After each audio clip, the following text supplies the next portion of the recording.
Ini momen Pak Jokowi sudah senang ketika timnas sudah gol ya.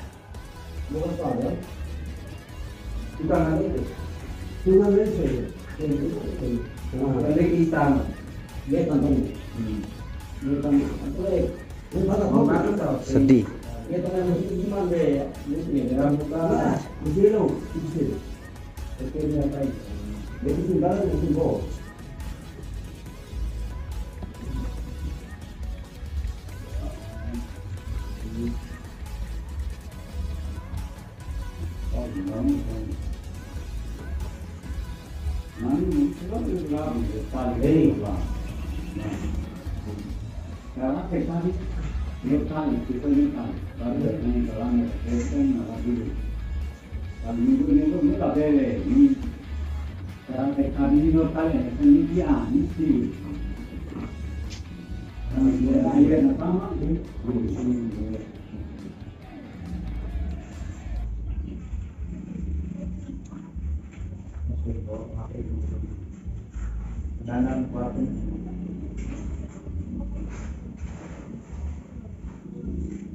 Mantan wasit Liga Champions angkat Bung Jimmy bicara. tadi sudah melihat pertandingan, melihat sebagai kapasitas mantan wasit FIFA, bagaimana menilai ataupun melihat jalannya pertandingan pada malam hari ini?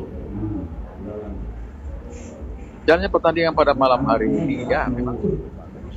Nah, yang kita permasalahkan apa dulu? Apakah keputusan wasit?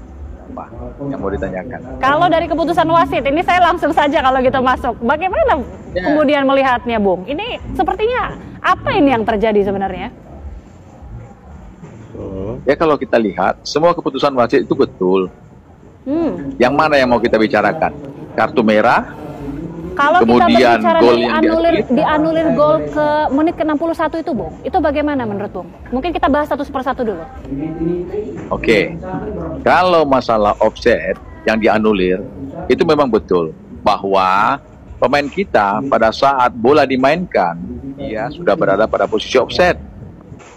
Nah, hanya satu definisi offset yang bisa di on-field review, hanya offset interfering with opponent. Offset itu ada 3. Yang pertama, interfering with play. Kalau interfering with play dengan gaining advantage, itu tidak perlu on-field review. Itu hanya VAR review saja, factual review dari ruang VAR. Tetapi kalau interfering with opponent, ini harus on-field review. Nah, tadi pemain kita itu offsetnya definisinya interfering with opponent. Interfering with opponent ini ada 3 macam. Challenge for the ball, preventing lawan, ya, mencegah lawan untuk memainkan bola. Kemudian yang terakhir adalah mengganggu pandangan pemain lawan atau kiper. Nah, yang dilakukan Sananta tadi adalah offset interfering with opponent. Sehingga wasit VAR merekomendasi wasit lapangan untuk on-field review. Sehingga ketika on-field review, wasit lapangan akan meminta sudut pandang yang bisa memutuskan bahwa pemain kita pada saat bola dimainkan sudah berada pada posisi offset. Apanya yang harus dilihat? Poin kontaknya di mana? Bukan soal poin kontak aja ya. Posisi mana yang dari bagian badannya yang offset? Ternyata di kaki. Dan itu keputusan yang betul. Oke, artinya berarti memang keputusan untuk menganulir gol ke menit 61 itu keputusan yang benarkah? Betul, keputusan yang betul. Oke, itu keputusan yang betul. Sekarang kalau kita melihat dari kartu merah ini, Bung, kartu merah dari yang dikenakan untuk Rizky Ridho, itu bagaimana? Oke, nah keputusan wasit betul. Kenapa saya bilang betul? Karena kita perlu melihat poin kontaknya pada saat kaki dari Ridho strike atau lurus. Dan kontak dilakukan dengan stud. Stud itu pul sepatu. Ketika lawan berada di depannya, ya, dia bisa saja, Ridho itu bisa saja menukuk kakinya setelah menendang atau memainkan bola. Dia bisa untuk avoid, menghindarin. Tetapi Ridho malah melanjutkan tindakannya. Dan sayangnya, poin kontaknya ke arah yang sangat-sangat sensitif.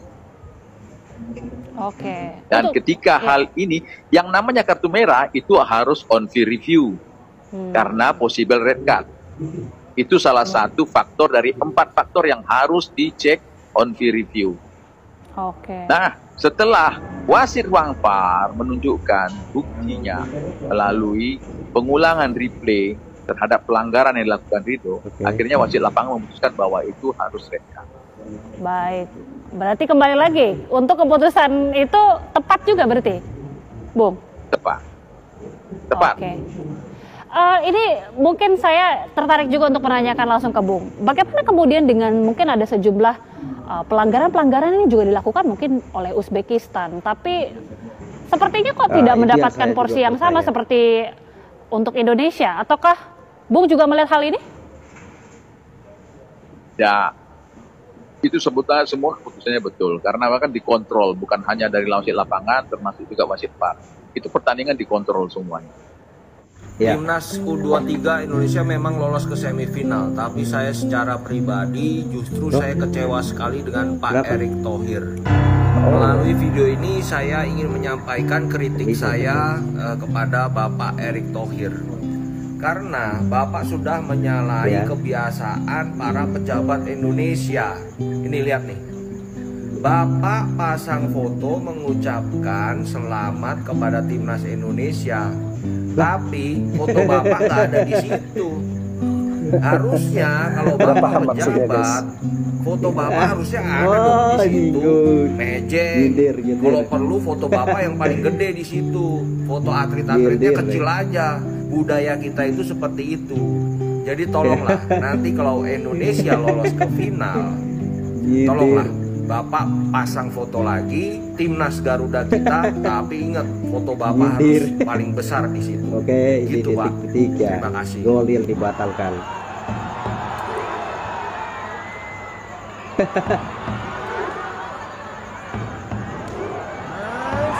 Ya. Jujur saya senang sekali waktu gol. Indonesia kalah. Wasit gen. Gua stop nonton di menit 87. Dua hal yang paling menyakitkan dari pertandingan ini. Satu, dari segi wasitnya. Wasit tidak berpihak kepada kita.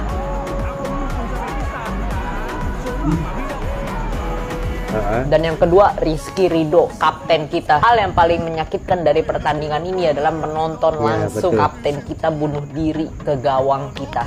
Ya tapi sebenarnya Rizky Ridho juga dia nggak sengaja. Sebenarnya Rizky Ridho berniatan untuk menjauhi bola itu dari gawang kita. Cuman ya situasi dan kondisi berbicara lain. Di sini gua nggak mau tampilin cuplikannya karena sangat menusuk hati apabila kita menontonnya.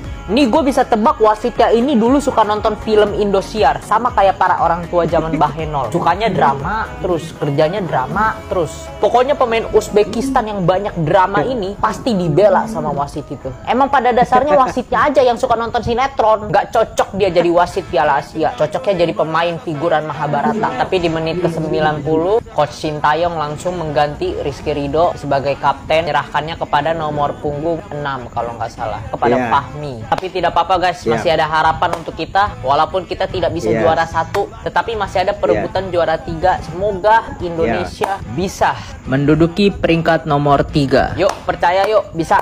Mari sama-sama kita komen di kolom komentar. Indonesia juara 3, amin. Oke, kalah. Kita kalah di semifinal. Apresiasi untuk pemain timnas Indonesia yang udah berjuang. Langsung saja sekarang komentar untuk wasit utama dan wasit VAR yang memimpin laga ini. Yang dikit-dikit cek VAR, dikit-dikit pelanggaran. Jelas pemain Indonesia mental hancur. Langsung aja komentar lah guys. Menurut kalian gimana nih wasit berdua ini yang memimpin pertandingan? Hai, assalamualaikum, bertemu lagi kita dalam Bycam Studio Informasi bola sepak terbaik untuk anda. Jadi untuk pasukan Indonesia tanya kerana berjaya layak ke separuh akhir Piala Asia bawah 23 tahun 2024. Jadi ini sudah tentu membanggakan 279 juta rakyat mereka sebab apa? First debut mereka terus layak ke separuh akhir dan paling penting mereka selangkah untuk layak ke Sukan Olimpik Paris 2024. Dan kalau mereka berjaya layak ke Sukan Olimpik, ia akan lebih manis lagi untuk bola sepak Indonesia dan juga penyokong mereka yang sentiasa menyokong pasukan bola sepak Indonesia. Jadi Mat, apa yang aku perhatikan ada 5 sebab kenapa skuad bawah 23 tahun Indonesia pada kempen kali ini cukup baik, cukup padu sehingga mampu berjaya layak ke separuh akhir. Jadi sebab yang pertama adanya seorang presiden ataupun kalau kat sana dipanggil ketua umum ataupun singkatannya ketum yang berfungsi, yang mempunyai visi dan misi yang cukup baik dan tahu tentang bola sepak, iaitu saudara Erick Thohir. Memang fan-fan Indonesia patut bersyukurlah adanya insan Erick ni. Sebab apa? Beliau telah berjaya mengubah 360 darjah bola sepak Indonesia ke arah yang lebih baik. Kau bayangkan macam mana beliau ni berjaya memujuk semua pemain-pemain Indonesia yang bermain di liga luar negara untuk bermain untuk kempen kali ni, walaupun kempen kali ni bukanlah dalam kalender FIFA. Ini menunjukkan pengaruh beliau dalam bola sepak dunia cukup baik, cukup besarlah, sehingga kan kelab-kelab lain mampu bekerjasama yang baik dengan beliau. Dan untuk pengetahuan korang juga, beliau ni bekas chairman pasukan Inter Milan, dan kalau korang tengok keakraban beliau dengan pemain-pemain dan juga coach cukup rapat, selalu makan bersama-sama, turun padang bersama-sama. Cuba korang tanya Datuk Hamidin, mampu ataupun tidak beliau jadi macam Erick ni? Tepuk dada, tanya selera. Apa-apa kalau kita nak nampak bola sepak kita maju, orang atasan tu yang patut ubah dulu, barulah bola sepak boleh maju, Mat. Faktor yang kedua adalah kepakaran Shin Tae-yong dalam bina pasukan Under 23 ni dengan persiapan yang cukup rapi dan teratur. Korang bayangkan, Shin Tae-yong telah bina pasukan Under 23 ni bukan dalam tempoh masa 3 hingga 4 bulan, Mat, tapi dalam tempoh setahun hingga 2 tahun, Mat. Bayangkan, beliau telah beri minit permainan, telah kumpulkan pemain-pemain muda ni untuk bermain dengan skuad senior pasukan Indonesia. Ada 9 pemain dalam first 11 ketika line up Indonesia bertemu dengan Korea Selatan tu merupakan pemain yang dah biasa bermain dengan skuad senior Indonesia, kecuali Rio Fahmi dan Komang Teguh. Kau bayangkan betapa padunya pemain-pemain muda Indonesia ni, Mat. Dan dalam masa yang sama juga, Shin Tae-yong juga menjadi jurulatih untuk skuad senior dan juga pasukan junior. Jadi kat sini boleh nampak kesinambungan taktikal dan juga pemain. Sebab apa? Player-player pun dah biasa dengan taktikal Shin Tae-yong. Sebab apa? Mereka dah terbiasa main untuk skuad senior, skuad junior. Jadi, Mat, kalau kita tengok cara ni juga dilakukan oleh pasukan Vietnam pada tahun 2018. Ketika itu di bawah kendalian Pak Hang Seo. Waktu tu Vietnam juga berjaya layak ke final Piala Asia bawah 23 tahun. Dan skuad senior juga mereka memang cukup padu lah, Mat, ketika itu. So kat sini boleh nampak betapa pentingnya untuk sesebuah pasukan, untuk bina pasukan, haruslah bermula dengan usia yang muda. Faktor yang ketiga adalah pemain pasukan Indonesia ni bermain dengan semangat yang tinggi dan juga positif football telah ditunjukkan oleh mereka. Boleh nampak, Mat, untuk kempen kali ni permainan pasukan Indonesia memang cukup baik, cukup rapi, cukup cantik, cukup menarik untuk kita saksikan cara permainan mereka ni. Tiada defensive football, tiada long ball, tapi apa yang mereka terapkan adalah bermain secara taktikal yang baik, secara short pass, secara attacking football. Dan pemain fitness pemain mereka pun cukup baik lah, Mat. Dan paling penting adalah mereka ni tidak gentar bertemu dengan pasukan-pasukan yang lebih baik, lebih bagus daripada mereka. Korea Selatan, Jordan dan juga pasukan Australia, semua ni lebih tinggi ranking daripada mereka. Tapi apa yang mereka tunjukkan adalah semangat yang begitu tinggi. Mereka mampu tewaskan pasukan-pasukan ini, Mat. Dan paling aku terkejut adalah ketika pertemuan dengan pasukan Korea Selatan. Memang kat situ Indonesia conquer game lah, menang position. Dan paling aku terkejut adalah mereka telah melakukan 21 shot, manakala pasukan Korea Selatan hanya melakukan 5 shot saja, Mat. Memang mati kutulah pasukan Korea Selatan waktu tu ketika bertemu dengan pasukan Indonesia. Faktor yang keempat adalah mempunyai pemain keturunan yang cukup baik, cukup berkualiti tinggi dan grade A. Ini lagi satu sebab daripada Erick Thohir lah. Sebab beliau berjaya memujuk ramai pemain-pemain keturunan Indonesia untuk mewakili pasukan Indonesia. Dan untuk kempen kali ini terdapat 4 pemain keturunan pasukan Indonesia yang mewakili pasukan mereka, iaitu Ivan Jenner, Justin Hubner, Nathan Joaon dan juga Rafael Sturridge. Boleh nampak hadiran keempat-empat pemain ni cukup banyak membantu pasukan Indonesia. Di sampinglah pemain lokal mereka pun memang cukup baik. Dan paling apa yang aku cukup tertarik dengan pemain-pemain keturunan pasukan Indonesia ni adalah semangat mereka ni untuk mewakili pasukan Indonesia ni memang cukup tinggi lah. Kau bayangkan Justin Hubner tu baru saja habis main untuk kelab beliau. Beliau terus terbang ke Qatar dan sempat main dalam last minit, dalam 20 minit terakhir ketika bertemu dengan Australia. Tak penat ke beliau ni? Dan seterusnya Nathan ni pula, kau bayangkan beliau ni dah balik ke Belanda disebabkan kelab beliau dah panggil, tapi disebabkan patriotiknya, semangat beliau untuk mewakili pasukan beliau sanggup terbang balik semula ke Qatar untuk bermain ketika bertemu dengan Korea Selatan. Dan hasilnya mereka menang. Satu perjalanan yang cukup berbaloi lah untuk beliau. Faktor yang kelima adalah banyak pemain-pemain muda ni dapat banyak minit permainan untuk skuad utama dalam Liga Utama Liga Indonesia. Boleh nampak yang pemain-pemain ni,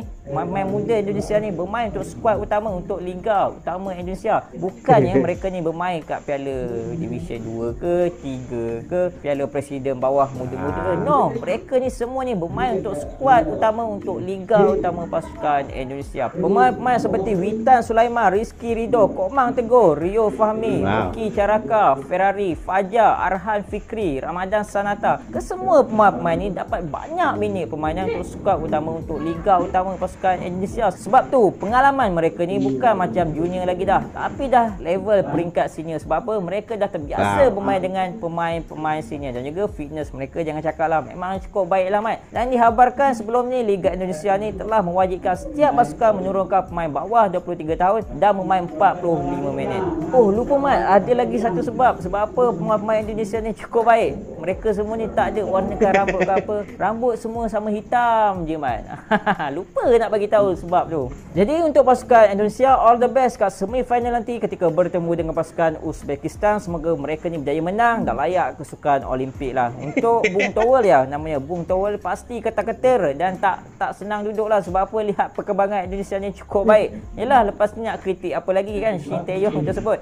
Jadi itu sajalah video aku untuk kali ni. Jangan lupa untuk tekan like, share, juga komen. Assalamualaikum. Pelatih Indonesia protes tapi malah dapat kartu kuning.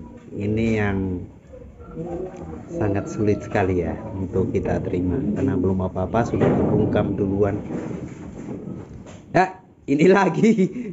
Kepada yang terhormat Bung Towel, kalau memang kau punya nyali, ayo keluar kita selesaikan masalahnya baik-baik. Ternyata kau sudah jual, terus, ya? Sekarang saatnya kita beli. Tunjukkan kalau memang kau punya mental pemberani. Kayak biasanya kau berapi-api di TV. STY begini, timnasnya begini, naturalisasi begini, pemain begini-begini, seperti seolah-olah kau paling sok tahu. Kau itu memang mirip sekali dengan mafia-mafia bola itu. Setiap kali ada, sepak bola Indonesia lagi kacau, mereka di mana-mana berkeliaran, giliran mau ditangkap-tangkepin, pada hilang tuh mafia-mafia bola. Atau jangan-jangan. Nah, ayo makanya keluar yuk. Kita selesaikan baik-baik karena olahraga sepak bola kita lagi bagus-bagusnya. Jangan sampai lu menggoreng untuk menyingkirkan STY atau siapapun atau pemain-pemain. Semua pemain yang bermain itu membela negara, membela Garuda di dada mereka, membela negara Indonesia. Tidak penting, mereka itu bukan kesini untuk cari uang atau cari apa. Jordi Amat itu di sana bayarannya luar biasa. Tapi dia mau berjuang berdarah-darah di lapangan. Kau sendiri tidak tahu rasanya mereka berjuang di lapangan. Makanya ayo keluar, jangan sembunyi. Mau sampai mana kau sembunyi, kita cari nanti. Surat terbuka kepada yang terhormat Bung Towel. Selaku pencinta sepak bola Indonesia, saya Rahmat Ababil menghimbau kepada pundit, pengamat dan komentator Bung Towel untuk jangan banyak bacot. Ketahuilah, Towel itu akronim dari Tommy Welly, bukan Tommy Bawel. Karena dilihat dari berbagai wawancara, kebawelan Anda ini bukan mengkritisi, tapi mencari sensasi. Anda bukan mengomentari, tapi Anda dengki dan iri. STY sudah melakukan yang terbaik, wajar mendapat fasilitas. Jangan pansos dan mencari popularitas dengan tuduhan Anda yang tidak pantas. Anda tuduh STY memecah belah, padahal keriuhan ini Anda lah yang berulah. Ini bukan politik, tak perlu jadi oposisi. Tugas kita mendukung timnas hingga berprestasi. Kritik Anda tidak mendasar sampai membuat netizen berkata kasar. Komentar Anda membuat kita sadar Anda bukanlah seorang pakar. Gak usah bawel, Bung Towel. Jakarta, 28 April 2024, tertanda Rahmat Ababil. Ada-ada aja ya netizen pecinta sepak bola Indonesia. Teman-teman. Malulah. Pada minggu lepas, peminat bola sepak di Malaysia digembarkan dengan surat layang ke FAM. Minggu ni pula timbul kes player-player senior suka usik player-player junior. Ada ex-player Harimau Malaya cakap benda tu adalah salah satu budaya untuk memupuk jati diri. Ada pula ex-kapten Harimau Malaya cuba cari jalan penyelesaian. Sini bermula salah seorang bekas pemain Kedah mendedahkan budaya ni dalam skuad kebangsaan Malaysia. Secara peribadinya, bagi aku memang normal kat Malaysia. Tak kira lah dekat sekolah ke dekat office, sama je. Tapi aku tak pernah mengiyakan benda tersebut. Yelah, benda tak betul, kita jangan ikut. Cuma apa yang aku sedih sikit bila ada ex-player Harimau Malaya cakap benda ni adalah salah satu cara untuk memupuk jati diri. Cuba kau bayangkan, Jude Bellingham masuk Real Madrid pada umur 20 tahun. Tiba-tiba Toni Kroos datang kat Jude. Jude, kau angkat beg aku jap. Kau akan play junior. Itu je ke cara untuk memupuk jati diri? Itulah yang dilontarkan ataupun dihujahkan oleh bekas player-player kita. Kita ni masih jauh di dalam padang dan juga di luar padang. Apa komen korang tentang kes ni? Beritahu sikit. Macam sekarang kalau kita tengok Indonesia dah keadaan baik, dia tengah right time campaign. Tapi 3 bulan lepas, kalau kita semua faham, FIFA memuji Malaysia 5 pasukan terbaik dalam dunia yang naik ranking yang tinggi dalam 40 ranking semenjak 2 tahun. Tapi kita kadang-kadang mudah lupa lah. Jadi kita ni nak menang, nak terus masuk World Cup. Tapi siapa pun yang memegang dengan aku semua mempunyai perlu panduan dan juga mesti ada dia planning. Jadi planning ni bukan boleh menang je terus. Itu dia. Saya comeback balik under 23. Kalau kita tengok sebelum under 23, apa dalam kita punya F30 ni? F30 kita pastikan under 19, 17 dan under 30 kita menempatkan diri di bawah 23 tu, di bawah 16 terbaik. Kita sebelum ni jarang pun dalam 16 terbaik pun. Kita tak layak pun untuk round 16. Tapi lepas kita masuk round 16, kita pun nak masuk lah. Betul lah semua niat kita nak masuk. Tapi kita pun resip di mana kita berada sekarang. Indonesia dalam right time dia masuk. Sebelum ni dia berbawah pun. Mungkin dia right time, right play betul dengan baju. Jadi pun kita sebagai rakan ASEAN ni kita happy. Dia pun naik dan dia menempatkan tempat terbaik dia di dalam Asia sekarang ni. Jadi dan bola sepak ni dia ada mesti adjustment akan turun nanti je. Tapi kita tunggu dan lihat nanti.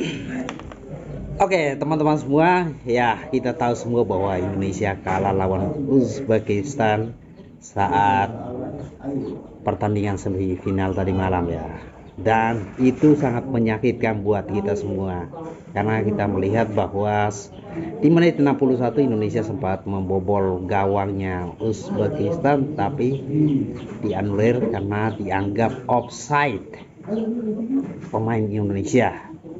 Dan sedikit-sedikit wasitnya cek VAR hingga membuat semangat dan mental Indonesia itu down. Dan fokus pemain Indonesia itu sempat hilang di beberapa momen. Tapi itu bukanlah akhir dari semua perjuangan timnas kita. Kita akan tetap ada di belakang mereka untuk memberikan dukungan untuk pertandingan selanjutnya, untuk meraih juara 3 agar lolos ke Olimpiade Paris 2024 nanti. Nah teman-teman, hasilnya kita sudah tahu bahwa Indonesia kalah lawan Uzbekistan, tapi ya itu bukanlah akhir. Saya sangat bangga melihat perkembangan sepak bola Indonesia, dan saya sangat lihat bahwa masa depan sepak bola Indonesia di tangan yang tepat itu sangat-sangat luar biasa dahsyat sekali. Oke teman-teman, mari kita tetap dukung sepak bola Indonesia, timnas U23 untuk tetap bersemangat. Jangan mencaci maki mereka atau menjatuhkan mental mereka. Mereka sudah berjuang sangat hebat sekali. Kita lihat bahwa Presiden Indonesia juga ekspresinya sangat kecewa ketika tahu bahwa gol Indonesia dianulir. Tapi ya itulah pertandingan. Kadang ya kita harus menerima realita yang ada. Oke, itu saja. Peace.